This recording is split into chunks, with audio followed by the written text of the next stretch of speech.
finally, we're in the right-hand column. We are going to be done with this chart. I have never wanted, if I give you a chart, I love you because I hate making charts, first of all.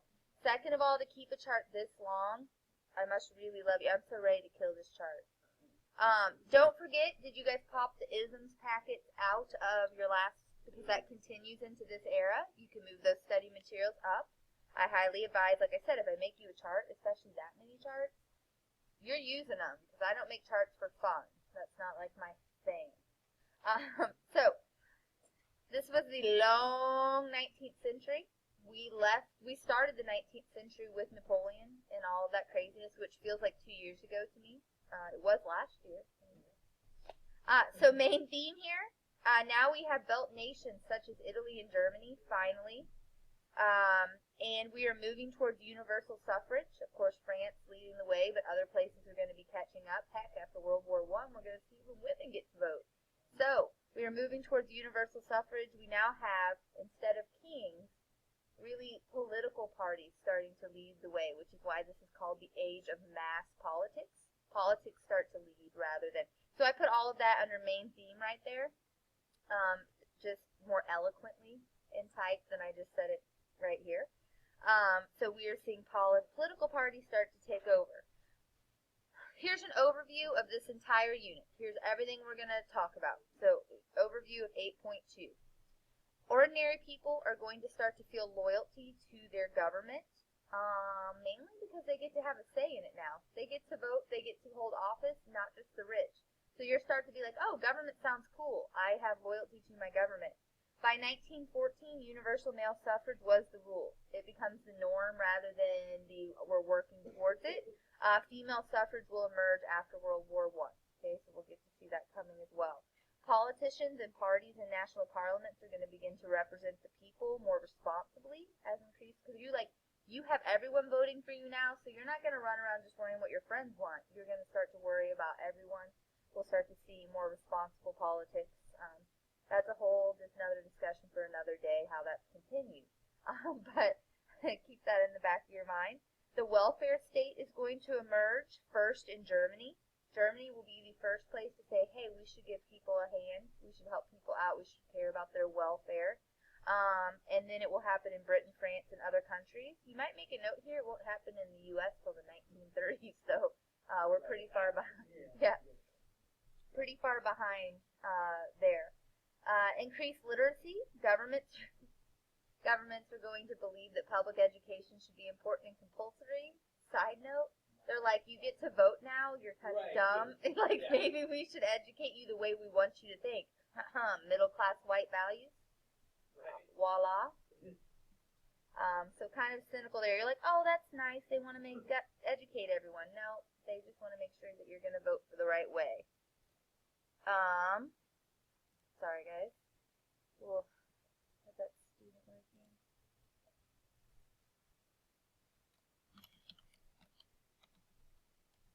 Hang in the butt.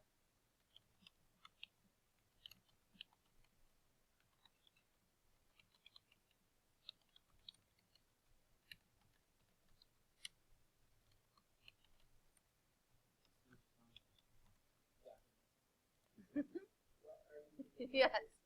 A student needs you. I'm in class right now. Okay. So, where was I? Increased literacy. So, not for just the good of the people, not like Luther wanted it. Well, I guess Luther was kind of the same way. I want you to read so you'll see the Bible my way. But, there's an agenda here. Governments are often led by conservatives who will manipulate nationalism to create a sense of unity, underline sense of unity. We're not going to see a true unification in some cases.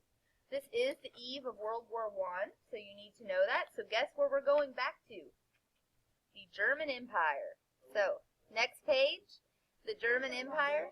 I know, the facial hair is great. I know OVB is the man. I have a fun music video if we get a chance to see it, just as a reminder that you get super extra credit for making a music video that can be used to teach a concept. I have one on OVB that I found on one of my friends' websites that, is awesome. So, some review of Germany where we left off with them. There's a federal union of Prussia. We left off with Prussia taking the lead in Germany. They have kind of kicked Austria to the side. So there are 25 states, Prussia, and then 24 little ones now that make up Germany. Kaiser Wilhelm I had ultimate power in Germany, given the title of Kaiser. So that means, if you remember, he's a Junker, that Prussian Junkers have power. Okay. Otto von Bismarck served as the chancellor and was the mastermind behind the government. We saw him move all of the chess pieces to put this in play. Okay. We talked about a bicameral legislature was set up called the Reichstag. You should have seen that in the review video like 3 times and put the same question in a row. You need to know that. It's in bold again here. It's kind of like ours, but it was representative, but not as representative of democracy, but just that it has 2 houses. So the Bundestag was the lower body, has really no say, just kind of figureheadish. The Bundesrat was the conservative upper body, which represented the various German states, kind of like our Senate was originally, when it's supposed to represent, the states as they were. The German political system will become multi-party in this era. Remember, this is the era of mass politics. Conservative were represented by the Junkers, so we're going to keep them, yay, something we've actually talked about that sticks around. So the Junkers of Prussia are conservatives. Then we have the Center Party. I always remember who the Center Party is, because I remember that's the Catholic Center Party. They're going to be, of course, the Catholics. They are mainly, where's the Catholics in Germany at this time? Catholics? South. So, yep, the 4 southern states that Otto von Bismarck tricked into helping the North, they are Catholics. So we have our Catholics in the South. And they approved of Bismarck's policy of centralization, but they wanted to promote what's called as particularism, meaning we believe in your central thing, this German thing, but you don't, we're Catholics, so maybe in these southern things, we should just have some of our own rules. That's what they're for. And so they're like, yeah, we get this German thing. We came to help you. We're still German too. But we're Catholic kind of first, so we should have these different rules in these different areas. And so this is what their platform's going to be. Then we then we have the Social Democratic Party, the SPD. And they are followers of Marxism. And they advocated sweeping social change.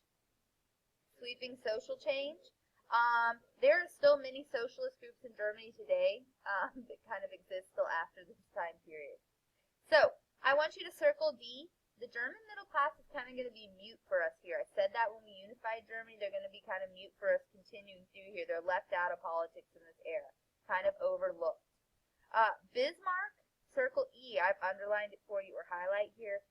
Bismarck, I think, I don't know, he doesn't really feel weak because that's not OVB's style, but he kind of likes to eliminate what he feels might be competition or trouble, and so he's really going to zone in on this Catholic Party and the SPD and try to eliminate them, wipe them out, poof, they disappear in the night.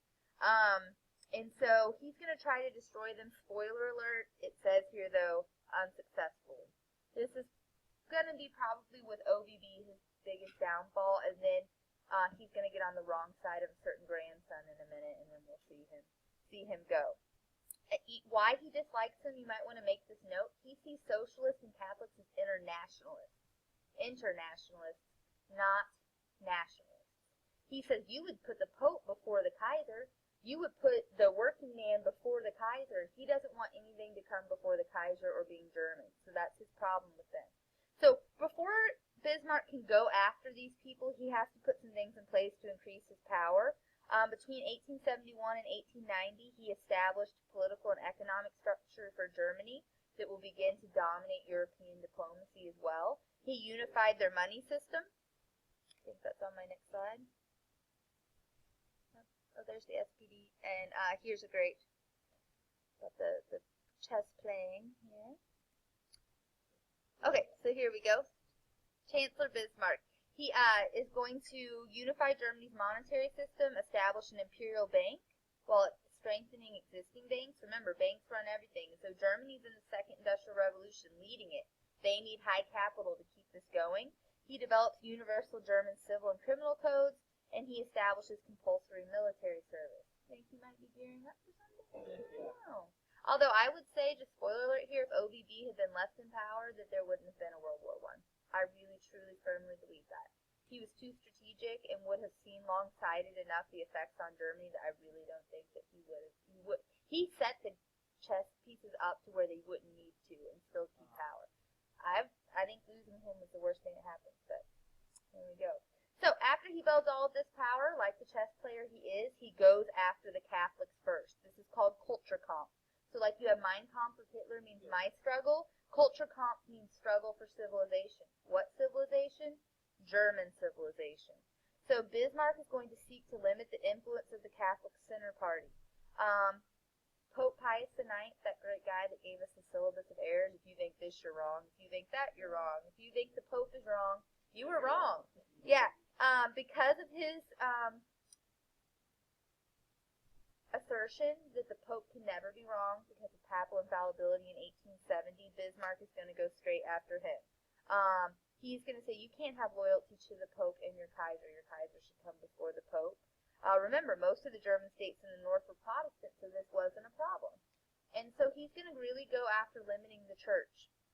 Pretty soon, however, we're going to see that the Pope doesn't say, like, we should kill this piece of Pope. Like, that would be very Catholic Christian to kill someone. But he uses kind of, incendiary language. He incites people, and there is an assassination attempt. I guess it's like the importance of, side note, a kid in a school, I think southern Arkansas, that used incendiary language that, like, I hold the one ring, like from the Lord of the Rings. And he just said, I have the power to make you disappear, and the school suspended him for a while because he was threatening another student. So that's why you have to be careful with your language. I had 4 times, yeah. 5 times. So do you have the one ring? The one. I had the 5 ring. His dad's response. I hope this school district doesn't kill this kid's spirit, because you can tell he comes from a pretty. His dad was in the statement to the school, I assure you that my son's ring does not hold the power to make a student. I was like, yes, don't let that little town take you out. You keep on marching to your own drum. You go. But anyway, the Pope doesn't come out and say, I'm going to make him disappear. There's an assassination attempt that's failed. Incendiary language causes it. This is going to make Bismarck more paranoid and upset with the Catholics. He's like, I know you did not just try to take me out. And so he gets even more paranoid about the Catholics. Also, you have to remember, who did he just steal Alsace and Lorraine from in the Franco-Prussian? Alsace and Lorraine. Who held that for a long, long time? They're German. France. France are made up of mainly what religious peoples? Catholics. So he's also worried about these Catholics in France. So he's like, Catholics, you got to go. So he really is unsuccessful. Why? Because the Catholic Party was really strong in the southern part of Germany. The Catholic Center Party proved to be too popular to be driven underground. He will succeed in kind of keeping them quieter for a little bit, but he ultimately fails to suppress them. There is something else that's getting ready to happen that kind of goes with that too. He realizes maybe he didn't pick the worst of the two. He's been focusing on the Catholics while he's been letting the SPD, the Socialist Party, kind of rise up. He's like, ooh, maybe the Catholics weren't quite dangerous. Maybe I opened the wrong door. Shut. So he kind of backs off from the Catholics right now, and he is going to go after the Social Democratic Party right here. So number 3, we're on page 5. We should be on page 5, right? With the Social Democratic Party? 3? Oh, I can't read. 3. I put more in mine. So I may have to be a little bit further than you. So remember, based on Marxist views, the Social Democratic Party wanted sweeping social legislation. They wanted huge social changes. That is what they want. They sought universal suffrage and genuine democracy. They wanted a demilitarization of the German government. Bismarck does not want that. Yeah. And Bismarck is going to be unsuccessful in limiting its growth. I've been really bad at spoiler alerts in this lecture. He's going to be unsuccessful, but he will be able to drive it underground just a little bit. What he's going to do, Bismarck's chess playing, even though he made some really bad calculations with the Catholics and probably attacking the SPD because he's unsuccessful on both, he is going to take the wind out of their sails a little bit. He's like, oh, I see. So you want to get all my workers on your side? Well, I'll just start doing stuff that make the workers happy and make them love me more. Like, I'll make them wear I Heart Bismarck shirts. If he goes after the workers, he's going to put a protective tariff to institute and maintain domestic production. He is also going to make modern social security laws. This is where the welfare laws kind of come in Germany. We won't have these until the 1930s in the United States. So it's progressive. He's trying to get the workers before the SPD does. There's national sickness and accident insurance laws, old age pensions, child labor was regulated. He's going to improve working conditions. Yeah. Despite increasing the standard of living for the working people and getting their approval, the SPD will not go away. Like, people are still members of the SPD while taking on the benefits of Bismarck. They're like, oh, thanks for all that cool stuff. Yeah, we still think it needs to go farther. Remember, Marx would say you're going to go until there's what? What's the end result of Marxist communism? No yes, a classless society with no government. Okay, so they're like, well, thanks for all the help. That'll help us get there, but we're still going to get rid of you in the long run. So it still stands there. We're still bypassing the middle class, and they still have no role in politics. Okay, so that brings us down to a quote you might want to add for Bismarck. I did not type for you. He said, our democratic friends will pipe in vain when the people see princes concerned for their pain. And so he's like, look at us, we care. It's like a I Heart My People t-shirt, you know. So he is trying to convince them over, but then something that he can't even control is going to happen. Wilhelm I is going to die. And this is where we're going to get the time or the year of 3 emperors. From 1888, William I is going to die. Wilhelm I is going to die. And we're going to see that 1 year there's 3 emperors. So Wilhelm I dies. He's been along this road with Bismarck the whole time. And then Frederick III will take over, but he dies 3 months later. And then Wilhelm II, the grandson of Wilhelm I, is going to become our ruler right here. And he's the one mentioned in number 6. And he'll rule from 1818 to 1918. So he's going to lead us into what? World War I. And there's a reason he does, okay? He hates democracy. He hates it. He's a Hohenzollern. He's like, you did not give me the crown, you gutter people. God gave me this crown. And I will not acknowledge. He hates democracy. He says society is only strong if it recognizes the fact of native superiorities, in particular native birth. Some people are better than others just because they're born with a certain last name. And that's how he feels about it. Side note, his mom is the daughter of Queen Victoria, so we're going to start to see this family tree. I'll show you a family tree in World War I. It's kind of like a Springer family reunion gone wrong, World War I. It's like a grandma sends a letter like, I know you did not just do that to your yeah, it's the crazy. Queen Victoria was related to everyone.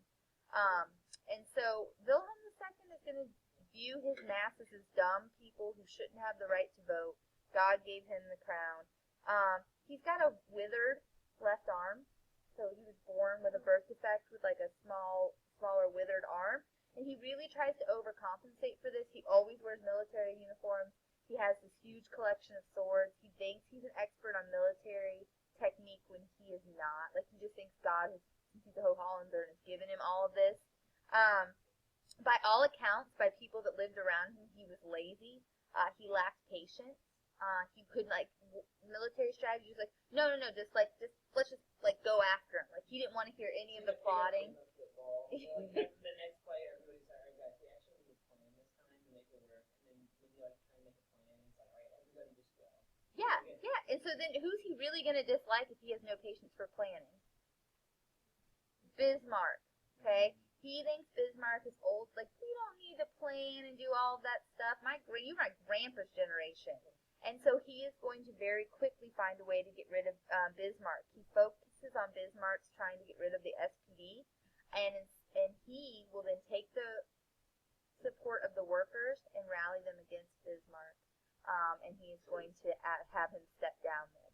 And so really this is where we're going to see things go downhill, because by 1912 the SPD became the largest party in the Reichstag. I mean, like, very quickly. It's like Bismarck gone, click, 1912, 2 years, we're going to be in World War I. So that's where we're going to lead off on the eve of World War I, in Germany anyway. We need to talk about yet another government in France. We're saving that for another day. The Third French Republic will be part 2. We're going to pick up with that next class. So we'll pick up with page 4. And we will go all the way through Great Britain and France. I'm going to put them together just because I think they're fun to talk about together. And so I will go back